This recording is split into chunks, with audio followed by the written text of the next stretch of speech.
Good day friends, I'm Dr. A.S.K. Gupta and I'm going to demonstrate to you a case of congenital cardiac anomalies in a fetus. She is a patient around 35 weeks of gestation and she is around 25 years of age and she has not got done any ultrasounds in the past, and you can see that this is the thoracic cavity, and inside the thoracic cavity the heart is occupying a large area of the transthoracic diameter.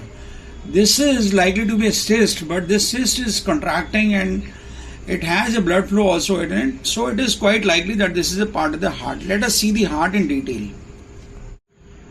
This is the transthoracic diameter, and you can see that the heart is occupying more than 2/3 or more than 50% of the transthoracic diameter. Usually the heart should not occupy more than 1/3 of the entire transthoracic area, but because this is occupying a larger area, so we should suspect a congenital heart disease.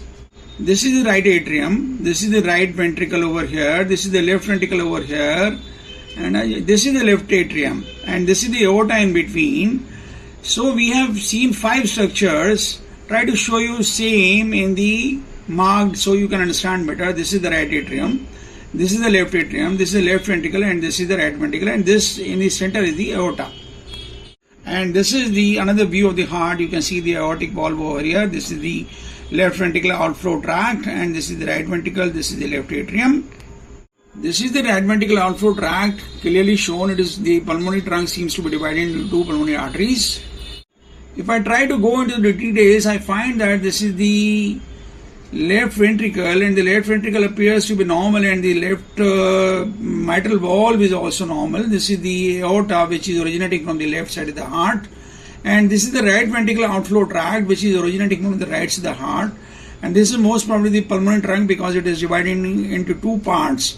So we have the right ventricular outflow tract, which appears to be normal. We have the have the left ventricular outflow tract, which appears to be normal. The right ventricular outflow tract is also normal. So we have a congenital heart disease in which the right atrium is gross. You can see here again that this is the right atrium which is grossly dilated, and this is the left atrium which is also dilated but not to the extent, and the right ventricle is nearly normal in size. The left ventricle is also normal in size. So what are we dealing with? Causes of the right atrial enlargement are the tricuspid atresia, or the tetralogy of Fallot, or the Ebstein's anomaly. But here, let us try to see the flow velocity across the tricuspid valve. This I am trying to see the flow velocity across the tricuspid valve. I find that this is the E wave and this is the A wave. So the tricuspid valve is normally opening and the flow across the tricuspid valve is normal, and there is no tricuspid regurgitation. So it is quite unlikely that we are dealing with a case of tricuspid atresia. Now let us see the mitral valve, and the mitral valve spectral Doppler trace also shows that the mitral valve A and B waves are nearly normal. Here I try to show you the ductus venosus Doppler trace, and in which we find that the A wave over here is absent, and there is a reversal of the flow of the A wave. It means that the pressure in the right atrium are increased and they are causing back pressure change in the ductus venosus. So there is some right atrial pathology.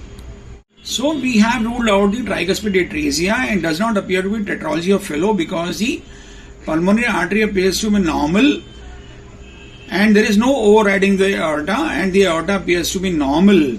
So we are dealing with something which can cause the right atrial enlargement. So what is this could be? This could be either Ebstein's anomaly. Ebstein's anomaly, the right ventricle is very small in size, but here the right ventricle appears to be normal. So it is quite likely that we are not dealing with a case of Ebstein's anomaly. Probably this is a case of right atrial diverticulum, which is a very uncommon finding, or the right atrial aneurysm. The true picture will emerge only after the MRI scan or the CT scan, but as of now it appears that this is a case of isolated right atrial enlargement, and it is important for all of us to recognize such congenital anomalies. And whenever you are suspecting a congenital anomaly in the heart, always look for the Holt-Oram syndrome. In the Holt-Oram syndrome, the radius might be hypoplastic or might be absent, or the thumb might be absent. So here the radius is pretty well visualized and it appears to be normal, and it can be unilateral or bilateral, so both the radii were seen and both the radii were found to be normal. In this patient, it might be slightly difficult to look for the Absence of thumb because the fetus is pretty well grown, 35 weeks in gestation. So we tried to attempt to look for the palm and the thumb, but we could not visualize because of the acoustic window limitations. I hope we have been able to demonstrate a good case of isolated right atrial enlargement. In case you like our video, you please do subscribe to our channel. Do not forget to press the like button and share the video among large number of your friends so that maximum number of people can be benefited. Thank you very much. In this patient, we tried to look for the other anomalies, but we could not find any other anomalies, and there was no evidence of any congestive cardiac failure. The amniotic fluid was normal in volume.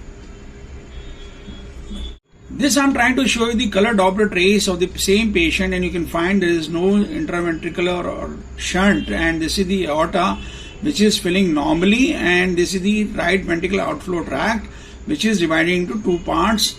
So the right ventricular outflow tract and the left ventricular outflow tract are normal, and there is no shunt. This is showing with the cord of the patient. The cord is normal 3-vessel cord, so there is no cord anomaly. This is showing with the heart in the another view, and you can see this is the left ventricle, this is the right ventricle, this is the aorta.